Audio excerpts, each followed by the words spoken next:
të shëndetit për vitin 2022 me moton Planeti ynë, shëndeti ynë, dhe në fillim që dëshiroj mirëseardhje zëvendës ministrit të shëndetësisë Dr. Arsim Berisha, zëvendës ministres së Ministrisë së Mjedisit dhe Planifikimit Hapësinor dhe Infrastrukturës zonjës Linda Çavderbasha, shefit të zyrës së OBSH-s në Kosovë zot Aleksandr Martinenko, dhe të gjithë juve të pranishëm, profesionistë shëndetësor dhe në veçanti mirëseardhje për mediat, sepse ka qenë një kohë e gjatë të cilën ne nuk kemi bërë shënimin publik kësaj në auditoriume të ditëve dhe të aktiviteteve të shënuara lidhur me shëndetin e popullatës.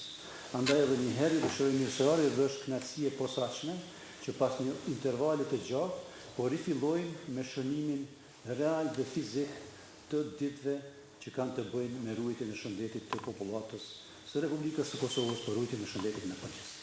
Atëherë sot është Dita Botërore, 7 prilli, Dita Botërore e shëndetit, ditë e cila shënohet në tërë botën, që nga viti 1950, dhe shënimi i kësaj dite ka për qëllim vetëdijsimin për një prioritet shëndetësor të përzgjedhur nga Organizata Botërore e Shëndetësisë, që të përqendrojë vëmendjen në veprimet urgjente të nevojshme për të dhe planetin e shëndetshëm. Pra e thash, motoja e ditës botërore është planeti i shëndeti ynë, që ka të bëjë me shëndetin si një drejtë. Çdo person meriton të bëjë jetë të shëndetshme dhe OBSH vlerëson se më shumë se 13 milion vdekje në mbar botën çdo vit shkaktohen për shkak të shkaqeve mjedisore të cilat mund të jenë të pranishëm. Andaj edhe ka përkushtuar kjo ditë si vjet të shëndetit mjedisor.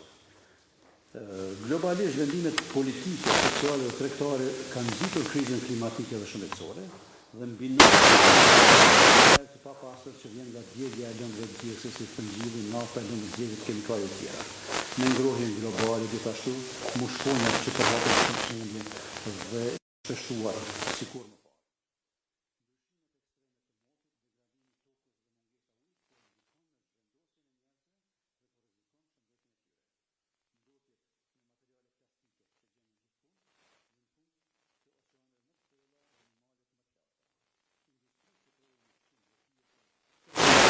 Shëndetshme çdo ditë në obezitet apo mbi peshës, sëmundjeve të kancerit dhe sëmundjeve të zemrës. Andaj, siç e dini të gjithë, pandemia COVID-19, përderisa fuqizoi dijen e shkencës, ajo gjithashtu theksoi pabarazit në botën tonë. Pandemia zbuloi dobësinë gjitha fushët e shoqërisë dhe nënvizoi urgjencën e krijimit të shoqërive me mirëqenie të qëndrueshme të përkushtuar për arritjen e barazisë në shëndet, tani dhe për brez të ardhshëm për të shkelur kufijtë ekologjike. Organizimi aktual i ekonomisë çoi në shpërndarje të pabarabartë të ardhurave dhe pabarazim në qëndrueshmërinë ekologjike. Duke pas parasysh se kjo ka ndikim të drejtë për drejtë në shëndet dhe që ne jemi të përkushtuar të mbrojmë shëndetin e qytetarëve të Republikës Kosovës, më lejoni që në fillim t'ia jap fjalën Dr. Arsim Berishës, zëvendës ministër i shëndetësisë. Faleminderit profesor. Nderuar zonja zëvendës ministre Linda Çavderbasha, nderuar zoti Aleksandr Martinenko, nderuar profesor Mesar Ramadani, drejtori i Institutit Kombëtar Shëndetësisë Publike të Kosovës, të nderuar të pranishëm dhe të nderuar ju media. Me lejoni që në emër të Ministrit të Shëndetësisë Dr. Rifat Latifit, që përgëzoj për organizimin e ditës botërore të shëndetit për këtë vit, që ka për qëllim ndërgjegjësimin për ngritjen e vëmendjes drejt veprimeve urgjente dhe të nevojshme për mbajtur njerëzit dhe planetin tonë të shëndetshëm edhe në Republikën e Kosovës. E drejta secilit njeri për shëndet është një drejtë themelore dhe universale, por kjo e drejtë cënohet nga shkaqe e faktorë të ndryshëm që ndikojnë në shëndetin përfshirë faktorët mjedisor si ndryshimet e klimës, pari botor, djegja lëndëve djegëse, furnizimi i doplorit kualitativ, qasja jo adekuate në rrjetet e kanalizimit, derdhja ujrave të zeza, dietat jo të shëndetshme dhe përdorimi i alkoolit dhe ushqimit jo të shëndetshëm dhe faktorë tjerë. Këta faktorë në nivel global brenda vitit shkaktojnë miliona vdekje, ndërsa me tepër kujdes, strategji adekuate dhe qasje parandaluese, shumë prej këtyre vdekjeve do të mund të parandalosh. Sëmundjet kardiovaskulare, që paraqesin shkaktarin numër 1 në botë të vdekjeve, gjithashtu edhe tek ne. Sëmundjet nga kanceri, si dhe ato të shkaktuara nga obeziteti, mund të reduktohen me një ndërveprim të gjithë akterëve dhe duke vepruar si institucione, individ, sektor qeveritar, jo qeveritar dhe me rritin që po Ministria e Shëndetësisë në shëndetësi. Kësaj duhet i paraprin një ndërgjegjësim i përgjithshëm i gjithë qytetarëve të Republikës Kosovë. Në këtë drejtim, Ministria ka miratuar plane veprimit për promovim dhe edukim shëndetësor gjatë vitit 2021, që synon promovimin e mënyrës së shëndetshme të jetës dhe krijimin e shprehive të cilat kanë ndikim në ruajtjen dhe përmirësimin e shëndetit të qytetarëve. Ky plan synon aktivizimin e mekanizmave të ndryshëm në nivel qendror, në nivel lokal, rajonal, duke përfshirë edhe sektorin jo qeveritar dhe në mesin e çështjeve që adreson është edhe zvoglimi i rrezikut nga konsumimi i duhanit, i alkoolit, produkteve tjera jo të shëndetshme dhe mos aktivitetin fizik. Ndërkohë që edhe sot nuk mund të mos e përmendim sfidën kryesore të 2 vjeçarit të fundit pandemi COVID-19, e cila ka sfiduar seriozisht sistemet shëndetësore dhe ka nxjerrë në pa rëndësinë e investimit në shëndetësi, sidomos shëndetësi publike, sidomos në resurse njerëzore. Mesimet e nxjerrura gjatë 2 vitit na mësojnë se planifikimet për sigurimin e një mirëqenie dhe shëndetit afatgjatë duhet marrë në konsiderat patjetër reduktimin e faktorëve të rrezikut, i cili ka Ministria ka filluar procesin e hartimit të strategjisë së re sektoriale shëndetësore 10 vjeçare, ku do të adresohen dhe aspektet e përmirësimit të indikatorëve shëndetësor të ndërlidhur me faktorët mjedisorë. Ju bëj thirrje ekspertëve dhe të gjithë sektorëve që të bëhen pjesë e procesit për të krijuar një strategji impakti së cilës do të jetë zvoglimi i smundshmërisë dhe vdekshmërisë dhe përmirësimi i mirëqenies dhe kualitetit të shërbimeve shëndetësore dhe jetës në përgjithësi. Për fund, duke falendëruar Organizatën Botërore të Shëndetësisë dhe partnerët tjerë strategjik për kontributin e sektorit shëndetësor të Kosovës dhe duke marrë parasysh që ende situata në nënkësnimin e pandemisë, u bëj thirrjeve të gjithë qytetarët që nuk janë vaksinuar të vaksinohen. Është mënyra e vetme e lirë për të mbrojtur jetën e tyre. Ende jemi në pandemi dhe nuk duhet ulur kujdesin, krahas fokusit edhe për sëmundje tjera dhe në parandalimin e tyre. Faleminderit, profesor. Faleminderit zëvendës ministër, atë duke pas parasysh se ne jemi duke folur për mbrojtjen dhe ruajtjen e shëndetit popullatës në tërësi. Në këtë mbrojtje e ka faktorë të ndryshëm të cilat të funksionojnë faktorët shëndetësore.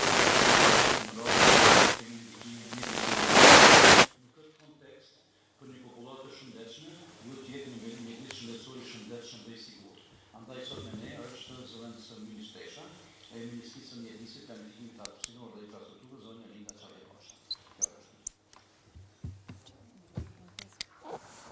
Shëndetit të gjithë, faleminderit profesor Naser për organizimin e kësaj konference, nderuar zëvendës ministër i Shëndetësisë Arsim Berisha, nderuar shef i zyrës së OBSH-s në Kosovë zotri Aleksandar Martinenko, të nderuar të pranishëm të mediave edhe të nderuar pjesëmarrës të tjerë që jeni sot këtu. Është kënaqësi që të jem sot këtu me ju për të diskutuar për ditën botërore të shëndetit, një ditë e cila festohet çdo vit me 7 prill, e që ka për synim qëllimet e mirëfillta që janë gjithmonë në dobi të shëndetit publik.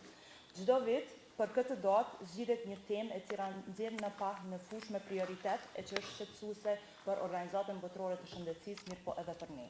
Përballë pandemisë aktuale e një planeti të ndotur, tema e ditës botërore të shëndetit 2022 është Planeti ynë, shëndeti ynë. Padyshim se kjo thirrje paraqet mundësi unike për një rikuperim të gjelbër dhe të shëndetshëm nga pandemia e COVID-19, që vendos shëndetin e individëve dhe të planetit në qendër të veprimit, një lëvizje për të krijuar një shoqëri e cila është fokusuar në mirëqenien e shëndetit publik. Kjo temë sot është një kujtesë e fuqishme për ne se zgjidhja e shumë këtyre çështjeve është përtej kompetencës ekskluzive të sektorit shëndetësor dhe si pasojë një përgjigje efektive do të kërkohet edhe nga qeveria dhe një qasje vetëdijsuese nga shoqëria. Ndërsa pandemia COVID-19 na tregoi fuqi shëruese të shkencës, ajo gjithashtu theksoi pabarazit në përbot. Pandemia ka zbuluar dogësitë në shumë fusha të shoqërisë dhe ka nënvizuar urgjencën e krijimit të shoqërive me mirëqenie të qëndrueshme, të përkushtuara për arritjen e shëndetit të barabartë, si dhe për brezat e ardhshëm, pa shkelur kufijnë ekologjik. Thyerja e këtyre cikleve të shkatërimit për planetin dhe shëndetin e njerëzit kërkon veprime legjislative dhe reforma të menjëhershme për të bërë një zgjidhje të shëndetshme. Siç e dimë të gjithë, të qenit të shëndetshëm nuk kupton vetëm mungesën e sëmundjes. Mirëpo shkon përtej kësaj. Organizata Botërore e Shëndetësisë e përkufizon shëndetin si një gjendje e mirëqenies së plot fizike, mendore e sociale, e jo thjesht një sëmundje. Pra, kjo përfshin të gjitha aspektet dhe dimensionet qendrore të aspektit fizik, psiqik, shpirtëror, mjedisor dhe social-ekonomik. Prandaj jeni shumë të vetëdijshëm se rritja e mirëqenies dhe shëndetit publik para së gjithashт kërkon një qasje sistemore, multidisciplinare edhe shumë dimensionale, ndërsa bashkëpunimi ndërinstitucional në mes të bartësve të sektorëve të ndryshëm të cilët lidhen me shëndetin publik është i domosdoshëm edhe etik. Shëndeti mjedisor është degë e rëndësishme e shëndetit publik dhe e cila fokusohet në marrëdhënien ndërmjet njerëzve dhe mjedisit të tyre. Promovon shëndetin dhe mirëqenien e njerëzve, ndihmon të shëndetshme dhe një pjesë kyçe e çdo sistemi shëndetësor gjithëpërfshirës në publik. Në këtë kuptim, kjo synon hartimin e politikave dhe programeve të ndryshme për të reduktuar ekspozimet kimike dhe ekspozimet e tjera mjedisore në ajër, në ujë, në tokë, në ushqim dhe në gjithë kjo me qëllim që të mbrohen njerëzit dhe të sigurohet komuniteteve mjedise të shëndetshme. Nëse u referohemi statistikave globale, shohim se 24% e vdekjeve në nivel global janë të lidhura direkt apo indirekt me mjedisin. Prandaj në të gjithë, indirekt apo direkt jemi përgjegjës edhe rrjedhimisht se cili nga ne kërkon diçka edhe mund të bëjë diçka për të përmirësuar situatën. Në këtë kuptim, bashkëpunimi ndërministror është shumë i rëndësishëm, mirëpo edhe bashkëpunimi i nivelit qendror me nivelin lokal është tetë i rëndësishëm. Kur jemi tek bashkëpunimi ndërinstitucional të nivelit të njëjtë, bashkëpunimi i ministrisë sonë me Ministrinë e Shëndetësisë është shumë i nevojshëm, madje i domosdoshëm për të mundësuar hartimin e politikave dhe projekteve konkrete të cilat adresojnë çështje si mjedisi i shëndetshëm dhe shëndeti publik. Prandaj bëj thirrje që tash tutje bashkëpunimi ynë të marrë edhe një kohë dhe një dimension tjetër drejt një bashkëpunimi të përditshëm dhe të orientuar ka zhvillimi i politikave dhe implementimi i projekteve të përbashkëta. Ndërsa sa i përket ministrisë sonë, politika për parandalimin e ndryshimeve klimatike dhe reziliencës, politikat e transportit të qëndrueshëm dhe infrastrukturës mësore ndaj mjedisit, zhvillimi i balancuar urban-rural, zhvillimi i qëndrueshëm urban si dhe rritja e mençur, të gjitha këto janë tema të kyçe, të cilat e karakterizojnë fokusin dhe orientimin e Ministrisë Mjedisit, Planifikimit Hapësinor dhe Infrastrukturës në këtë mandat. E gjithë kjo me qëllim të koordinimit dhe bashkëvendimit të hapave në të gjithë sektorët për të arritur objektivat e zhvillimit të qëndrueshëm. Sa i përket ndryshimeve klimatike dhe reziliencës, me ristrukturimin e branshëm të Ministrisë Mjedisit, Planifikimit Hapësinor dhe Infrastrukturës, jemi duke ngritur me seriozitet këtë temë edhe në nivelin e trajtimit të një divizionit të veçantë brenda departamentit të mbrojtjes së mjedisit. Sa i përket transportit të qëndrueshëm dhe infrastrukturës miqësore ndaj mjedisit, në thelb të idesë së bashkimit dhe fuzionimit të dy ministrive, ka qenë vendosmëria e sigurimit të një qasje të integruar dhe të balancuar të dy sektorëve në favor të ruajtjes së mjedisit. Kur flasim për zhvillimin të qëndrueshëm urban, jemi duke ngritur nivelin e hartimit të politikave urbane, si dhe jemi duke i rritur kapacitetet të ndihmë direkte ndaj komunave për planifikim të shëndetshëm dhe pastaj zhvillim të qëndrueshëm urban. Jemi duke japur përkrahje për investime kapitale në bashkëpunim me Ministrinë e Administrimit të Pushtetit Lokal dhe UN Habitatin, ndërsa qëllimi i kësaj përkrahje është implementimi i projekteve të cilat lidhen direkt me objektivat e zhvillimit të qëndrueshëm. Rritja e mençur para së gjithashtu ka të bëjë me koordinim dhe bashkëvendim të hapave si dhe menaxhim të mençur të resurseve për zhvillim të qëndrueshëm, ndërsa digitalizimi është vetëm njëri nga komponentet e rëndësishme të kësaj pike.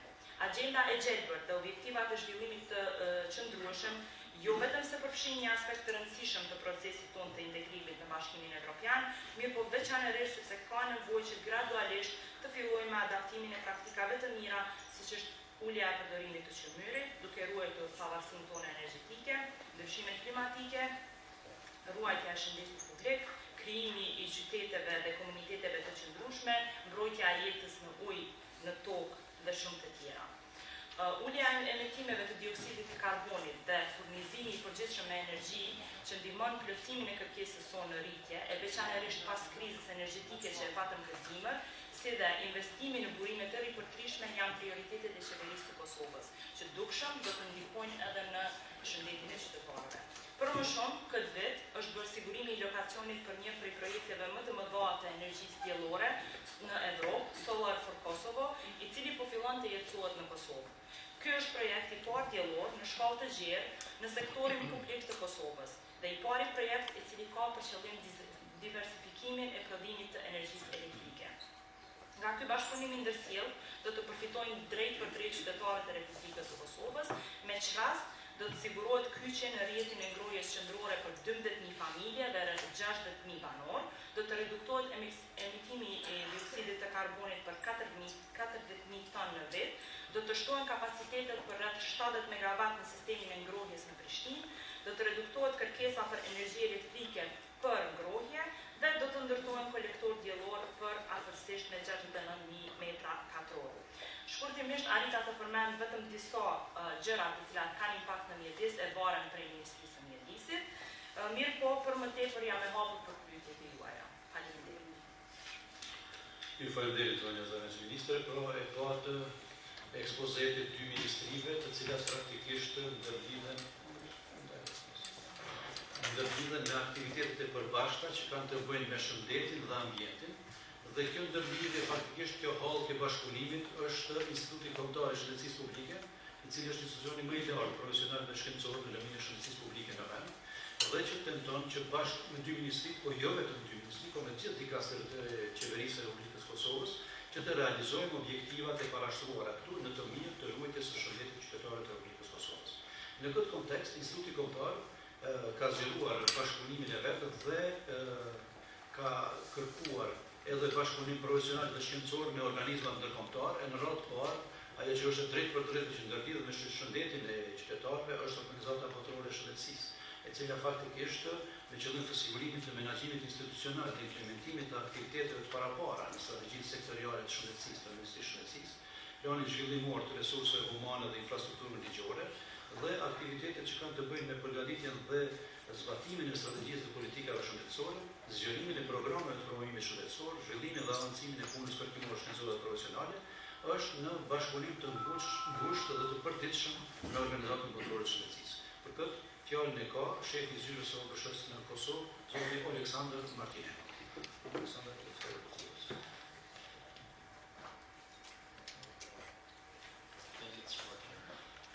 Good morning, dear colleagues, dear partners, but above all, dear co-inhabitants of this beautiful planet Earth. Thank you for coming today. Thank you for organizing this meeting. Today, we are celebrating the day when the World Health Organization was established. On this day, the World Health Organization is making an urgent call to all of the leaders, to all of the community organizations, and to all of the people who live in this earth to preserve and protect health and mitigate the climate change. The motto of today's World Health Day is Our Planet, Our Health.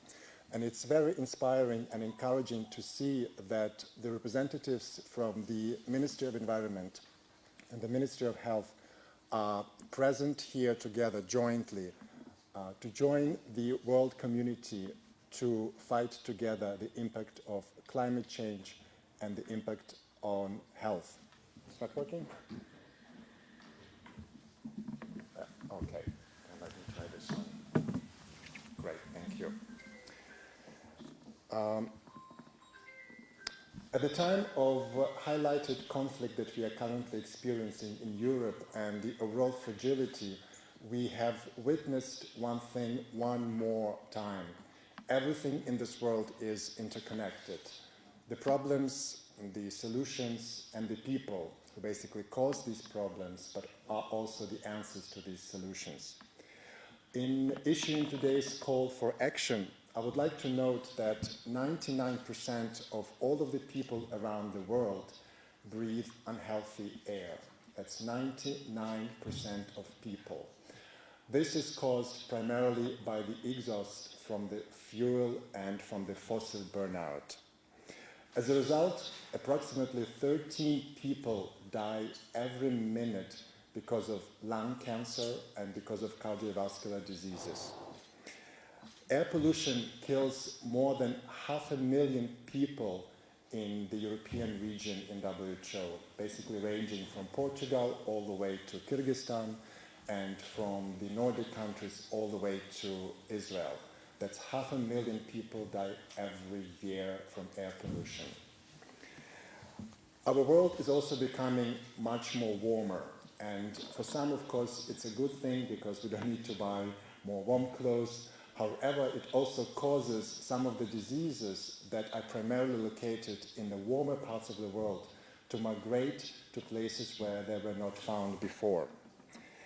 We are estimating that approximately 13 million of people are dying around the world because of avoidable environmental diseases. And in Europe, it's 1.4 million. That means that 1.4 million people around the world could have been saved if we addressed properly the death causes which are caused by environment and which are preventable.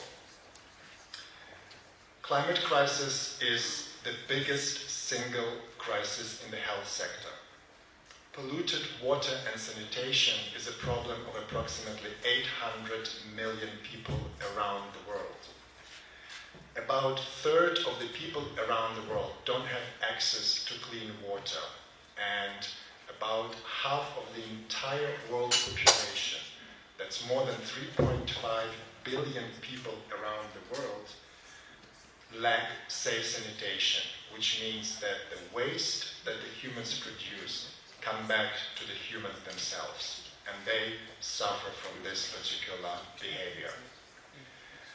Unfortunately, pollution and plastic is found now in our deepest oceans and in the highest mountains, but it is also found not only outside, but also inside, in the food that we consume, and eventually in our bloodstream. The examples of plastic are found inside our bodies. That's a mind-blowing idea that we should keep in our mind. The processed unhealthy food is causing 90% of all deaths in Europe. 90% of people die in Europe because of cancer, because of cardiovascular diseases, hypertension, diabetes, and respiratory conditions. And all of these diseases are caused by unhealthy diet, but can also be prevented or controlled by low-cost but highly effective and efficient policy interventions and our behaviors about what we eat, how we choose the food that we eat, and what we give to our children. Another problem that we are currently facing is the waste from healthcare settings. For many of us, it means that once we leave our healthcare facilities, we are healthy, we are happy, but we don't understand quite often that the medical equipment and supplies that is used to treat us, to treat our children, also needs to be properly managed and utilized. If it's not done properly, we can witness what some countries have seen, mainly the rise of the infections of hepatitis B and hepatitis C among children who play in the playground and who get infected from needles that are not properly utilized after being used in healthcare facilities. This is just one of the examples when a particular virus that has the ability to live on the surface for more than 30 days can infect those who have nothing to do with the disease and who just want to play. We really need to be careful about that. Another item which I would like to bring to the attention today is the uncontrolled use of antibiotics and antimicrobial resistance. We as people always want to be healthy and to recover as quickly as possible. The industry is also wanting to maximize its profits, to make sure that the products are more appealing, that they look more attractive, and that the people buy. And therefore we use antibiotics, quite uncontrolled use of antibiotics. Even when we have the slightest flu, we all sometimes want to use antibiotics thinking that they can help. Well, they cannot, they kill. At this point, we're having some diseases which in past could have been easily treated with a simple course of antibiotics.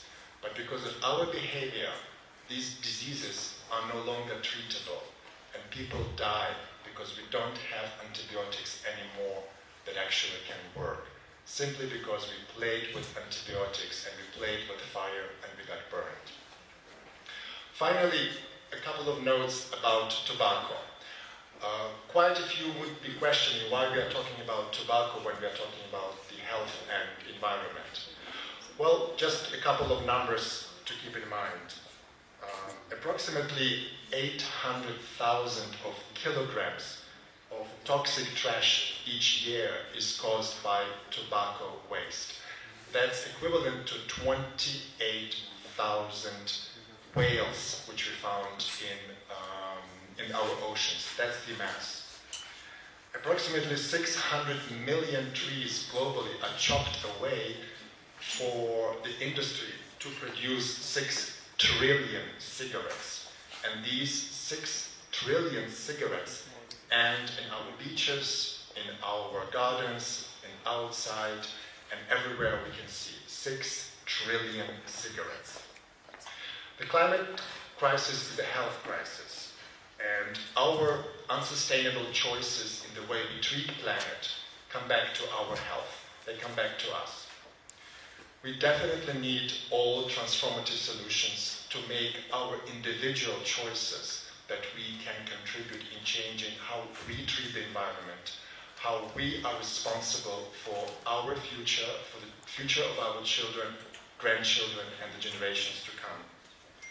Through its World Health Day today, the entire UN community, and WHO in particular, is calling the political leaders, is calling the international organizations, national organizations, communities, but most importantly, each of us to be responsible, to share responsibility, and to take action in tackling how we impact the environment so that the environment will not impact us negatively. UN team in Pristina will continue working with health authorities, with environmental authorities, and with all other authorities to support our joint efforts in maintaining healthy life and well-being, and so that every single member of the community can enjoy life which is free of environmental damage, which is free of diseases, and which can contribute meaningfully to living in this world together.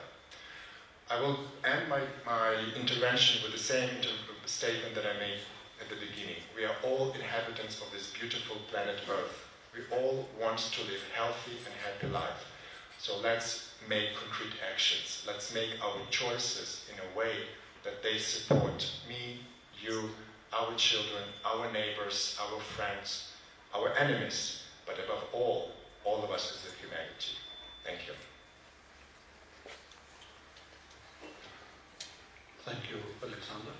Atëherë duke falënderuar shefin e zyrës së Dita Botërore Shëndetësisë për këtë ekspoze që ka të bëjë me ditën botërore të shëndetit, unë mund t'ju them lirisht se vizioni kombëtar i Institutit Kombëtar Shëndetësisë Publike bazohet në një popullat të shëndetshme, në një mjedis ligjor të shëndetshëm dhe të sigurt, në një sistem shëndetësor të qëndrueshëm dhe siguri nga rreziqet globale dhe lokale në shëndetësore publike. Andaj Instituti Kombëtar, duke qenë vjen e parë të realizimit të qëllimit të tillë nëpërmjet bazës së tij të ekspertëve të shkollës më të lartë të diturisë që është në dispozicion që zbatohet në Republikën e Kosovës, i ka konceptuar